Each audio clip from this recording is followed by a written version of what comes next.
కన్ను మూసుకుని కన్ను తెరిచేసరికి దాదాపుగా 2 సంవత్సరాలు కళ్ళు మూసుకుంటూ అయిపోయింది. మొత్తానికి 5 బడ్జెట్లు ప్రవేశపెట్టే అవకాశం రాష్ట్ర ప్రభుత్వానికి ఉంటుంది. అందులో 2 అయిపోయినాయి. 3వది ఇప్పుడు మార్చిలో, ఫిబ్రవరి చివరిలోనో మార్చిలోనో 3వ బడ్జెట్ ప్రవేశపెడతారు. దాని తర్వాత ఇంకా మిగిలి ఉండేది 2. ఇక్కడ నుంచి ఒక 3 సంవత్సరాలు. ఆ 3 సంవత్సరాల్లో 1.5 సంవత్సరం పోతే దాని తర్వాత నా పాదయాత్ర కూడా స్టార్ట్ అయిపోతుంది.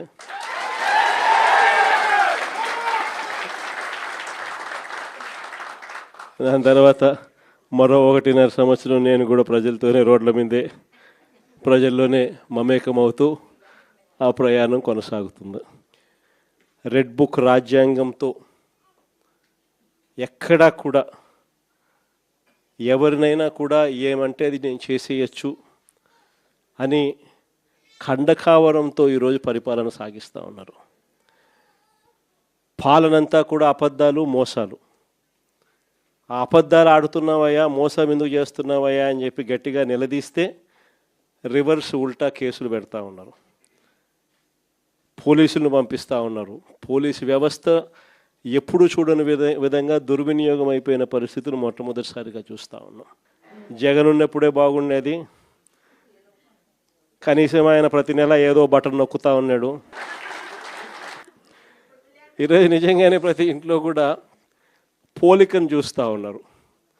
ఆ రోజు ఇదే రాష్ట్రం, ఇదే బడ్జెట్, ఇదే పరిస్థితుల్లో అప్పుడు ఇంకా దారుణమైన పరిస్థితులు, కోవిడ్ వచ్చి 2 సంవత్సరాలు అతి దారుణమైన పరిస్థితులు ఉన్నప్పటికీ కూడా ఎప్పుడూ కూడా ప్రభుత్వ కష్టాలను ఎప్పుడూ ప్రజలకు చూపించి ఎప్పుడూ కూడా పథకాలను ఎగరగొట్టాలి అని చెప్పి ఏ రోజు మన ప్రభుత్వం ఎప్పుడు ఆలోచన చేయలే.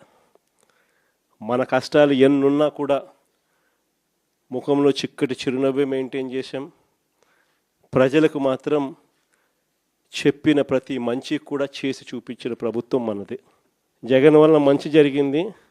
జగన్ ఎలా చేయగలిగినాడు, చంద్రబాబు నాయుడు ఎందుకు చేయలేకపోతా ఉన్నాడు, చంద్రబాబు నాయుడు అంత అబద్ధాలోడు, మోసం చేసేవాడు ప్రపంచ చరిత్రలో ఎవడు ఉండడు అని కూడా చెప్తా ఉన్నారు.